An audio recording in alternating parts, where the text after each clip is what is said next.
Pour un directeur de production, quand un chef opérateur lui fournit une liste de matériel électrique, ce qu'il est important pour un directeur de production, c'est d'avoir quelques connaissances sur les projecteurs.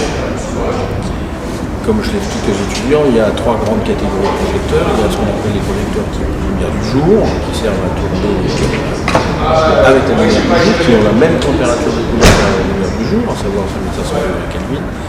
Vous avez des projecteurs, il doit connaître qu'il existe des projecteurs type tungstène, qui sont des projecteurs lumière artificielle, qui fait 3200 degrés Kelvin et qui, eux, sont plus utilisés pour tourner en intérieur studio ou bien dans des séquences de nuit extérieure ou intérieure.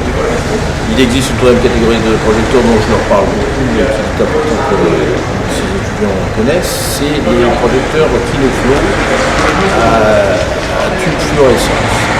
Alors, ce sont des projecteurs très intéressant pour travailler les visages et notamment les gros plans en scène de comédie qui fournit une lumière très douce.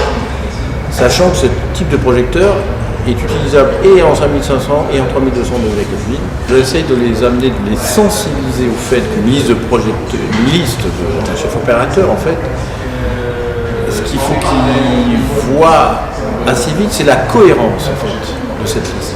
Tout ça, c'est une sensibilisation, c'est pas pour leur apprendre à interdire, à dire aux chefs opérateurs pourquoi tu projet chimie. Il y a des chefs opérateurs qui peuvent très bien tourner avec des petites sources à chimie et faire travailler en nu, quoi. Mais il reste qu'il y a quand même une cohérence dans ce choix de matériel. C'est ça qui est important pour un directeur de prod, c'est de savoir que si par exemple vous tournez en jour essentiellement, en extérieur jour, il est fort probable qu'il y ait beaucoup, c'est pas le mot, mais ça dépend des scènes qu'il y a à tourner, mais qu'il y ait surtout de la lumière puissante en HMI, en lumière du jour, parce qu'on tourne en lumière du jour, plutôt que de la lumière artificielle, plutôt que de prendre de grosses sources en lumière artificielle, qu'il va falloir modifier au niveau de la température de couleur, c'est-à-dire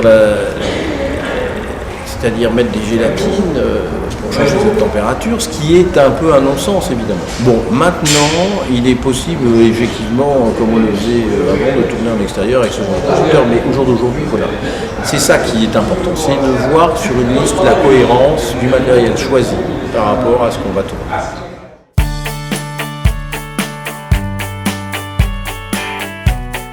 On est un peu arrivé sur une série de télévision, effectivement, où il y avait... où on tournait beaucoup dans des gros décors intérieurs et où il fallait absolument voir l'extérieur, et c'était des tournages qui avaient lieu dans le milieu de la France.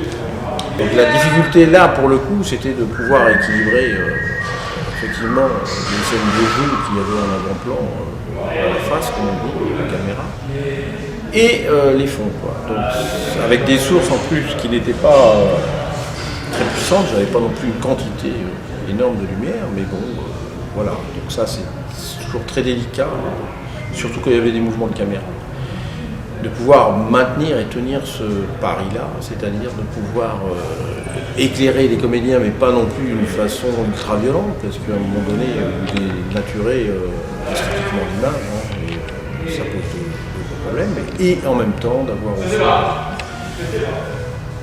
Donc ce sont des conditions effectivement limites, souvent, où on essaye de faire avec et de trouver des solutions possibles.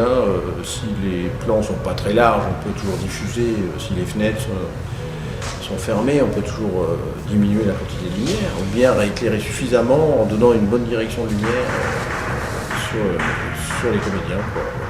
Voilà, je vous remercie.